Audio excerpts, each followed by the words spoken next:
Segunda parte do Grandes Negócios, o convidado de hoje é António Pires de Lima, presidente da Unicer e presidente do Conselho Nacional do CDS. Começámos esta conversa por falar nas previsões macroeconómicas do Governo, recessão de 3,3%, desemprego de 14,5%. Acha que com uma recessão desta dimensão vai ser mesmo possível cumprir a meta de 4,5% para o déficit, como o Governo mantém? Acho que sim. Acho que o Governo vai cumprir. Embora eu, como qualquer outro português, suponho que também os governantes, o Primeiro-Ministro, temos de estar preocupados com a dimensão desta recessão. Eu acho que o Governo português tem procurado fazer aquilo que era essencial nesta primeira fase do seu mandato, que é, ao cumprir as metas que acordou, aliás, nem foi este Governo, foi o anterior, do Primeiro-Ministro Sócrates, acordou com a Troika, restituir a Portugal a credibilidade que manifestamente nos estava a faltar. Nós há um ano éramos olhados como um caso próximo ao da Grécia. Acho que é indiscutível hoje que Portugal descolou da Grécia. Mas ainda não está próximo da Irlanda. A imagem, sim, talvez esteja entre a Grécia e a Irlanda. Mas ouça, há um ano estávamos ao lado da Grécia, não estávamos perto da Irlanda. E, portanto, eu acho que descolamos, e espero que definitivamente, do exemplo da Grécia e que provámos ao longo dos últimos meses, com uma enorme coragem deste Governo e um enorme estoicismo por parte do povo português, de que estamos disponíveis a fazer tudo aquilo que é necessário para demonstrar que somos capazes de viver de acordo com as nossas possibilidades. Mas acredita que a economia possa começar a recuperar ainda este ano? E que invertemos uma tendência de endividamento crónico e de déficit de uma forma como nunca se tinha feito em Portugal e em poucas partes do mundo. Acha que a trajetória de recuperação vai começar este ano? Acho que este Governo está a fazer. Qual é a grande dúvida? A grande dúvida é sobre o crescimento. E essa é uma segunda parte da equação que é fundamental. Isto é, eu acho que nós estamos a cumprir com aquilo que é fundamental no curto prazo, mas como sempre disse, e diz quase toda a gente, nós não podemos matar a economia portuguesa com a cura que estamos a imprimir às nossas finanças públicas. E de facto, a recessão que vamos ter em 2012, tudo indica, será, ainda que ligeiramente, mas será ainda mais penosa do que aquela que se tinha estimado, não tanto por má governação portuguesa ou por falta de vontade das empresas portuguesas de fazerem mais, mas porque a própria Europa está a entrar num ciclo recessivo e, como se sabe, nós dependemos muito do modelo europeu, do modelo de crescimento europeu, para poder crescer, para poder ativar a nossa economia. E esse, de facto, é a grande incógnita que nós temos neste momento. Eu acho que o tecido empresarial português se está a remodelar. Esta crise significa também um conjunto de oportunidades para os empresários e para os gestores portugueses, porque vemos sair do mercado muita empresa que era artificialmente sustentada por dinheiros públicos ou até de bancos com interferência pública e que não merecia estar no mercado, fazia concorrência desleal. Vemos muitas empresas dotarem-se de equipas de gestão mais sólidas, empresas familiares a reorganizarem-se para terem gestões mais profissionais. Vemos um estilo de gestão mediático, muito preocupado com a imagem, em muitas empresas dar lugar a uma gestão mais conservadora, mais prudente, mais orientada para uma cultura de resultados. Portanto, nesse aspecto, eu acho que as empresas portuguesas estão a reestruturar-se, estão a reformar-se e há até sinais que já vinham de trás, era um esforço que já estava a ser induzido pelos governos anteriores, de uma tipologia de exportações das empresas portuguesas que é diferente, maior capacidade tecnológica, maior valor acrescentado, que é diferente, substancialmente diferente, àquela que tínhamos há 10 anos. Agora, tudo isto pode não ser suficiente, porque se a economia europeia não crescer, eu não sei, não é só como é que Portugal, é Portugal, Espanha, Itália, amanhã França e no final até a própria Alemanha vão conseguir competir com economias asiáticas, americanas, do Norte ou da América do Sul, que estão a demonstrar uma dinâmica, um dinamismo, uma competitividade diferente da nossa. E, portanto, aquilo que está em causa neste momento é o futuro da Europa, mais do que propriamente o crescimento português. É certo que estamos muito dependentes do contexto externo, toda a gente evidencia isso, toda a gente sabe isso. E a propósito disso mesmo, o Ministro das Finanças tem insistido que não vai pedir nem mais tempo, nem mais dinheiro, não vai pedir alterações ao programa de ajuda externa, ou pelo menos, se elas existirem, não será por iniciativa de Portugal. Ou seja, se tudo correr mal no contexto externo, sobretudo em relação à Grécia, e se nos for proposta essa alteração, como já pareceu haver essa disponibilidade por parte da Alemanha, devemos aceitar? Eu acho que o que nós devemos é lutar para atingirmos os objetivos com que nos comprometemos. E, portanto, acho que a direção do Governo deve ser aquela que está a ser determinada tanto pelo Primeiro-Ministro, como pelo Ministro das Finanças, como pelo Ministro dos Negócios Estrangeiros. Mas nós estamos dependentes só de nós próprios. Agora, há um tema que é importante sensibilizar a Troika. E penso que esta terceira avaliação que a Troika fez do Portugal e do esforço de consolidação que estamos a fazer, do programa de ajustamento, há indícios, até pelo discurso dos próprios representantes da Troika, de uma maior sensibilidade ao tema, que é o financiamento da economia. Isto é, não é possível pôr a economia portuguesa a crescer. É preciso fazer as reformas que estão a ser feitas na área laboral, na área das insolvências, na área da concorrência, na área da justiça. Portanto, essas reformas, a sua execução depende de nós. Depende do Governo, depende de nós.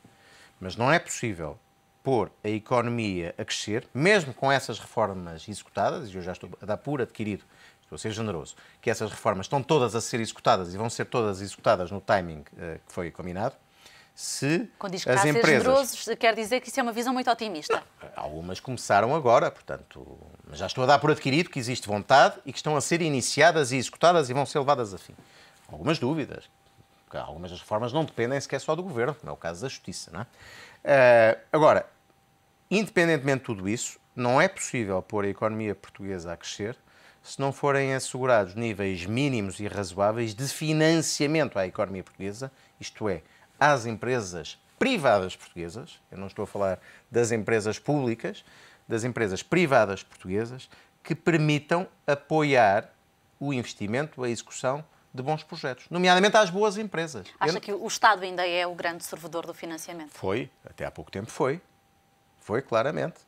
Nomeadamente nos últimos 5 ou 6 anos. Uma boa parte do financiamento disponível na banca portuguesa foi dirigido para grandes projetos públicos e para cobrir os déficits de grandes empresas públicas, algumas que fazem serviços sociais que também não podem ser dispensáveis, mas que foram geridas com grande irracionalidade. E, portanto, o que eu penso que é fundamental, e há sinais nesta avaliação da Troika de alguma sensibilidade a esse tema, por exemplo, os excedentes orçamentais de 2011, pelo que eu pude perceber, 3 mil milhões, poderão eventualmente ser dirigidos através da banca para linhas de crédito às empresas pequenas, médias e grandes, privadas. E também a questão de uma desalavancagem mais suave por parte da banca para que possa libertar algum crédito para a economia. Exatamente, a contemplação de eventualmente constituir um empréstimo, uma linha de crédito do Banco Europeu de Investimento até 8 mil milhões de euros dirigida diretamente às empresas boas. Temos de fugir da tentação de pôr dinheiro bom em maus projetos, em más empresas, em empresários com mau track record. Portanto, mas em empresas boas, eu acho que isso é fundamental para retirar Portugal do marasmo em que está. Só é possível aí crescer... também há uma quarta parte de responsabilidade da banca ao atribuir o crédito aos projetos em causa. Claro, mas como sabe, nós tivemos um banco público que foi alvo de interferências políticas óbvias, pelo menos nos últimos 5 anos. Tivemos um banco privado que foi quase alvo de um processo de OPA por parte do Estado, estou a falar do BCP, e quando os políticos resolvem atuar como decisores de crédito, pode-se imaginar que se vai passar o pior cenário possível, e foi isso que se verificou. De facto, nós estamos a sofrer as consequências em alguns casos e em alguns bancos, felizmente não são todos. Há ótimos exemplos de bancos muito bem geridos e com grande critério em Portugal, de muitos bancos que dirigiram os seus créditos, muitas vezes quer sem grandes garantias, para atividades empresariais, especulativas, imobiliário, ou em projetos em torno de pessoas que não tinham nem currículo, nem experiência, nem ofereciam garantias nenhumas de sucesso. Acha que este pacote de ajudas externas de 78 mil milhões de euros deveria ter acautelado os incentivos à economia? Deveria ter sido um pouco maior ou parte deste valor deveria ser canalizado para incentivar a economia? É disso que se está agora a tratar. Portanto, através dos 3 mil milhões de euros que resultam da transferência dos fundos de pensões da banca para o Estado no final do ano passado. Como eventualmente dos 8 mil milhões de euros que se estão a procurar ativar através de uma linha de crédito, é procurar encontrar instrumentos que permitam canalizar recursos financeiros para os bons projetos, para as boas empresas privadas. Isso é essencial. Se nós não fizermos isso, não há crescimento. E se não existir crescimento, nós não conseguimos sair deste ciclo vicioso em que nos deixamos envolver. Uma das grandes causas da recessão, também é sabido, são as medidas de austeridade que são recessivas. Ultimamente tem havido vários apelos. Esta semana, Paul Krugman a dizer que o caminho não era mais austeridade. Hoje, outra vez, o Presidente da República, Cavaco Silva, a dizer que é impossível impor mais austeridade aos grupos mais vulneráveis. Acha que estes apelos têm sido ouvidos pelo Governo? Eu acho que, de facto, os grupos que são mais vulneráveis não podem suportar mais austeridade. Já estão a viver no limite. Mas também acho que um primeiro-ministro responsável, como aquele que temos, não pode garantir aquilo que não está na sua mão. Portanto, eu espero que não sejam necessárias medidas maiores de austeridade. Algumas delas são até muito contraproducentes do ponto de vista económico, provocam mais recessão, mais impostos. Aliás, está provado, quanto mais impostos, maior é a evasão. E menor crescimento de economia, não é?